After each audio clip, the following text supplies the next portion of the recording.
Room on the Broom by Julia Donaldson and illustrated by Axel Scheffler. The witch had a cat and a very tall hat and long ginger hair that she wore in a plait. How the cat purred and how the witch grinned as they sat on their broomstick and flew through the wind. But how the witch wailed and how the cat spat when the wind blew so wildly it blew off her hat. "Down!" cried the witch, and they flew to the ground. They searched for the hat, but no hat could be found. Then out of the bushes on thundering paws there bounded a dog with the hat in his jaws. He dropped it politely, then eagerly said, as the witch pulled the hat firmly down on her head, "I am a dog as keen as can be. Is there room on the broom for a dog like me?" "Yes," cried the witch, and the dog clambered on. The witch tapped the broomstick, and whoosh, they were gone. Over the fields and the forests they flew. The dog wagged his tail, and the stormy wind blew. The witch laughed aloud and held on to her hat, but away blew the bow from her long ginger plait. "Down!" cried the witch, and they flew to the ground. They searched for the bow, but no bow could be found. Then, out from a tree with an ear-splitting shriek, there flapped a green bird with the bow in her beak. She dropped it politely and bent her head low, and then said, as the witch tied her plait in a bow, "Bird as green as can be. Is there room for a bird like me?" "Yes," cried the witch, so the bird fluttered on. The witch tapped the broomstick, and whoosh, they were gone. Over the reeds and the rivers they flew.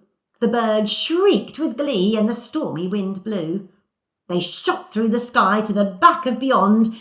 The witch clutched her bow, but let go of her wand. Cried the witch, and they flew to the ground. They searched for the wand, but no wand could be found. Then, all of a sudden, from out of a pond leapt a dripping wet frog with a dripping wet wand. He dropped it politely, then said with a croak, as the witch dried the wand on a fold of her cloak, "I'm a frog as clean as can be. Is there room on the broom for a frog like me?" "Yes," said the witch, so the frog bounded on. The witch tapped the broomstick, and whoosh, they were gone. Over the moors and the mountains they flew. The frog jumped for joy, and the broom snapped in two. Down fell the cat and the dog and the frog. Down they went, tumbling into a bog. The witch's half broomstick flew into a cloud, and the witch heard a roar that was scary and loud.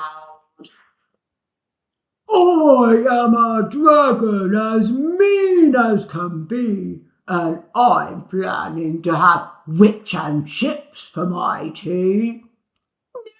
Cried the witch, flying higher and higher. The dragon flew after her, breathing out fire. "Help!" cried the witch, flying down to the ground. She looked all around, but no help could be found. The dragon drew nearer, and licking his lips said, "Maybe this once I'll have witch without chips." But just as he planned to begin on his feast, from out of a ditch rose a horrible beast. It was tall, dark and sticky, and feathered and furred. It had 4 frightful heads, and it had wings like a bird, and its terrible voice, when it started to speak, was a yowl and a growl and a croak and a shriek. It dripped and it squelched as it strode from the ditch, and it said to the dragon, "Buzz off, that's my witch." The dragon drew back and he started to shake. "Oh, I'm sorry," he spluttered. "Oh, I made a mistake. It's nice to have met you, but now I must fly." And he spread out his wings and was off through the sky. Then down flew the bird, and down jumped the frog, down climbed the cat, and "Phew," said the dog. And "Thank you, oh thank you," the grateful witch cried. "Without you, I'd be in that dragon's inside." Then she filled up her cauldron and said with a grin, "Find something, everyone, throw something in." So the frog found a lily, the cat found a cone, the bird found a twig, and the dog found a bone. They threw them all in, and the witch stirred them well. And while she was stirring, she muttered a spell. "Iggity, ziggity, zaggity, zoom." Then out rose a truly magnificent broom, with seats for the witch and the cat and the dog, a nest for the bird, and a shower for the frog. "Yes," cried the witch, and they all clambered on. The witch tapped the broomstick, and whoosh, they were gone.